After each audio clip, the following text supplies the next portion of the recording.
మారేడుమిల్లి ఎన్కౌంటర్కి సంబంధించి ఏవైతే మావోయిస్టులు మృతి చెందారో దానికి పోస్ట్మార్టం నిర్వహించేందుకు కాకినాడ రాజమండ్రి నుంచి ప్రభుత్వ వైద్యులు వచ్చారు. మనతో పాటు ప్రస్తుతం డాక్టర్ ఉమామహేశ్వరరావు గారు కాకినాడ ఆర్ఎంసీ రంగరాయ మెడికల్ కాలేజీకి సంబంధించి ఫోరెన్సిక్స్ హెచ్ఓడి. సార్ ఏంటి సార్ ఎటువంటి పరిగణలోకి తీసుకుంటారు ఇక్కడ పోస్ట్మార్టం నిర్వహించడానికి? ఎటువంటి గైడ్ లైన్స్ ఉన్నాయి? ఎన్హెచ్ఆర్సీ గైడ్ లైన్స్ అని ఉన్నాయండి ఈ విషయంలో. ఆ గైడ్ లైన్స్ ప్రకారం దాన్ని ఏ విధంగా అయితే మాకు గైడ్ లైన్స్ ఉన్నా దాన్ని ఫుల్ఫిల్ చేస్తూ పర్ఫెక్ట్గా చేస్తాం. అంటే ఎన్ని బాడీస్ ఉన్నాయని మీకు ఇంటిమేట్ చేయడం జరిగింది? దాంట్లో ఏమన్నా ప్రత్యేకమైన జాగ్రత్తలు తీసుకోవాల్సిన అవసరం అయితే ఇప్పుడు ఇంకా ఇంటిమేషన్ రాలేదు. రమ్మని వచ్చారు, జిల్లా కలెక్టర్ మాకు ఆర్డర్ ఇచ్చారు, మేము వెంటనే వచ్చాం. ఇక్కడ వచ్చి పోలీసు వారు వచ్చిన తర్వాత పోలీసు వారు మాకు ఇచ్చే కాగితాలు బట్టి మాకు తెలుస్తుంది. అంటే ఒక్కొక్క బాడీ పోస్ట్మార్టం నిర్వహించడానికి ఎంత సమయం పట్టే అవకాశం ఉంది? సుమారు 1.5 నుంచి 2 గంటలు పడుతుంది.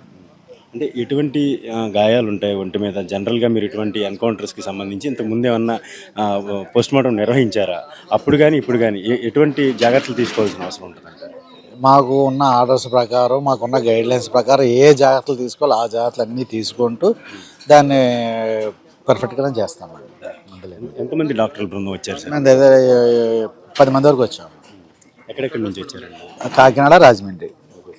అంటే మీకు ఎటువంటి ఆర్డర్స్ రావాలా? ఏమన్నా ఆర్డర్స్ వచ్చినాయా ఇప్పటి వరకు?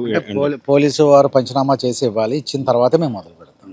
అంటే మీరు జనరల్గా కాకినాడ కానీ రాజమండ్రి కానీ హాస్పిటల్స్లో పోస్ట్మార్టం చేసేటప్పుడు చాలా కొన్ని ఫెసిలిటీస్ ఉంటుంటాయి.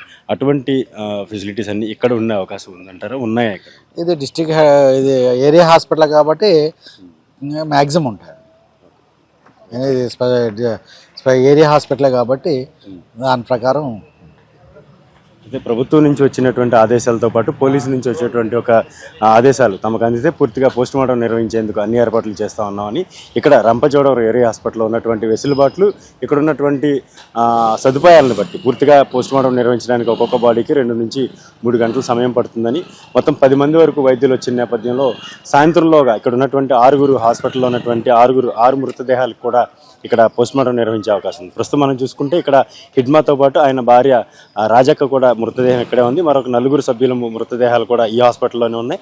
ప్రస్తుతం పూర్తిగా ఇక్కడ స్థానిక పోలీసులతో పాటు సిఆర్పిఎఫ్ బలగాలు కూడా పూర్తి స్థాయిలో ఈ హాస్పిటల్ చుట్టూ కూడా పూర్తిగా భద్రత పరిశీలిస్తున్న పరిస్థితి. కాసేపట్లో ఉన్నతాధికారులు ఇక్కడికి చేరుకొని ఉన్నారు. కాసేపట్లో ఈ ప్రక్రియ పోస్ట్మార్టం ప్రక్రియ కూడా ప్రారంభమయ్యే అవకాశం ఉంది. అల్లూరు సీతారామరాజు జిల్లా మన్యం ప్రాంతం అంటే మారేడుమిల్లి మన్యం ప్రాంతంలో ఒక్కసారిగా అలజడి రేగింది. దాదాపుగా 24 గంటలు గడిచింది ఈ ఎన్కౌంటర్ జరిగి.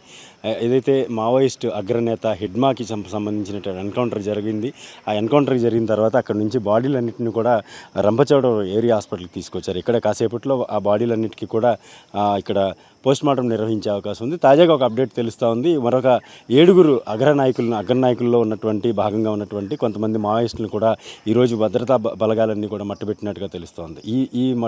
ఈ ఎన్కౌంటర్లో తాజాగా చూసుకుంటే దేవ్జీ నిన్నటి నుంచి కూడా ఈ పేరు చాలా పెద్ద ఎత్తున సోషల్ మీడియాలో కావచ్చు, లేదంటే అధికారుల ప్రెస్ మీట్లో కావచ్చు పెద్ద ఎత్తున ఈ పేరు ప్రచారం జరుగుతోంది. ఎందుకంటే ఈ వ్యవహారానికి సంబంధించి ఇక్కడ ఎన్కౌంటర్ జరిగిన తర్వాత విజయవాడ, ఏలూరు, కాకినాడలో పెద్ద ఎత్తున మావోయిస్టులందరూ కూడా మన్యం ప్రాంతాన్ని వదిలి మైదాన ప్రాంతాలకు చేరుకున్నారు. ఇక్కడ కొంతమందిని అరెస్ట్ చేశారని కూడా నిన్న ఇంటెలిజెన్స్ డీజీ మహేష్ చంద్ర లడ్డా కూడా వెల్లడించారు. ఆ తర్వాత జరిగిన పరిణామాలు చూసుకుంటే కాకినాడలో ఒక 2, ఏలూరులో 12, అదేవిధంగా విజయవాడలో దాదాపుగా 20-30 మంది వరకు కూడా మావోయిస్టులను అక్కడ ఉన్నటువంటి వారిని అరెస్ట్ చేయడం జరిగింది. అయితే వీరన్నిటిలో ఈ అన్ని వ్యవహారాల్లో ప్రధానంగా చూసుకుంటే 2 మావోయిస్ట్ అగ్రనేతలు ఎవరైతే హిడ్మా ఉన్నారో నిన్న హిడ్మా ఎన్కౌంటర్లో మృతి చెందినట్టుగా కూడా అధికారులు నిర్ధారించారు. తాజాగా చూసుకుంటే ఈరోజు జరిగినటువంటి ఎన్కౌంటర్లో మరో 7 మావోలు అదే ప్రాంతం ఏదైతే నిన్న మారేడుమిల్లి అటవీ ప్రాంతంలో టైగర్ జోన్ జరిగిందో అదే ప్రాంతంలో మరో 7 కూడా ఈరోజు ఉదయం మట్టబెట్టినట్టుగా కూడా తెలుస్తోంది. ఆ 7లో దేవ్జీ అనే ఒక కీలకమైనటువంటి మావోయిస్ట్ అగ్రనేత కూడా ఉన్నట్టుగా కూడా ప్రాథమికంగా సమాచారం తెలుస్తోంది. వారందరి మృతదేహాలు కూడా అంటే ప్రస్తుతం నిన్న జరిగినటువంటి 6, ఈరోజు జరిగినటువంటి 7 మొత్తం వీళ్ళందరి మృతదేహాలు కూడా ఇదే ఏరియా ఆసుపత్రికి తరలించేందుకు ఏర్పాట్లు చేస్తూ ఉన్నారు. మరోవైపు చూసుకుంటే నిన్న అధికారులు వెల్లడించినట్టుగా దాదాపుగా 19 మంది మావోయిస్టులు అక్కడ నుంచి ఎస్కేప్ అయ్యారు. అక్కడ నుంచి ముందుకి వాళ్ళు తప్పించుకునే ప్రయత్నం చేశారు. వారి కోసం కుంబింగ్ జరుగుతుందని కూడా అధికారులు వెల్లడించిన పరిస్థితి. అంటే నిన్న చెప్పినట్టు 19 మందిలో 7 ఆల్రెడీ ఇప్పుడు ఎన్కౌంటర్ చేసినట్టుగా కూడా అధికారులు చెప్తా ఉన్న నేపథ్యంలో మరో 12 మంది కోసం మాత్రం పూర్తిగా అటు గోదావరి పరివాహక ప్రాంతం ఏదైతే ఎన్కౌంటర్ జరిగిందో ఈ ప్రాంతాన్ని నుంచి డీప్ ఫారెస్ట్ ఏరియా, నేషనల్ పార్క్గా ఉన్నటువంటి ఏరియాలో కూడా పూర్తిగా భద్రతా బలగాలు అయితే కుమ్మింగ్ నిర్వహిస్తున్న పరిస్థితి తాజాగా ఉంది. ఏదేమైనప్పటికీ కూడా ఈ తూర్పు మన్యం ఏదైతే ప్రశాంతంగా ఉంటుందో అల్లూరు సీతారామరాజు జిల్లా ఈ ప్రాంతం అంతా కూడా ప్రస్తుతం మావోయిస్టుల అలజడి, మరోవైపు భద్రతా బలగాల బూట్లు చప్పుడుతో అల్లాడుతున్న పరిస్థితి కనిపిస్తూ ఉంది. హలో, తెలుగు రాజ్యం ఛానల్ చూస్తున్నారా? సామాజిక రాజకీయ జీవన చిత్రణే తెలుగు రాజ్యం. అతిశయోక్తులు అసత్యాలు ఉండవు. రాజకీయ కోణం కాదు, ప్రజా కోణమే కొలబద్ద.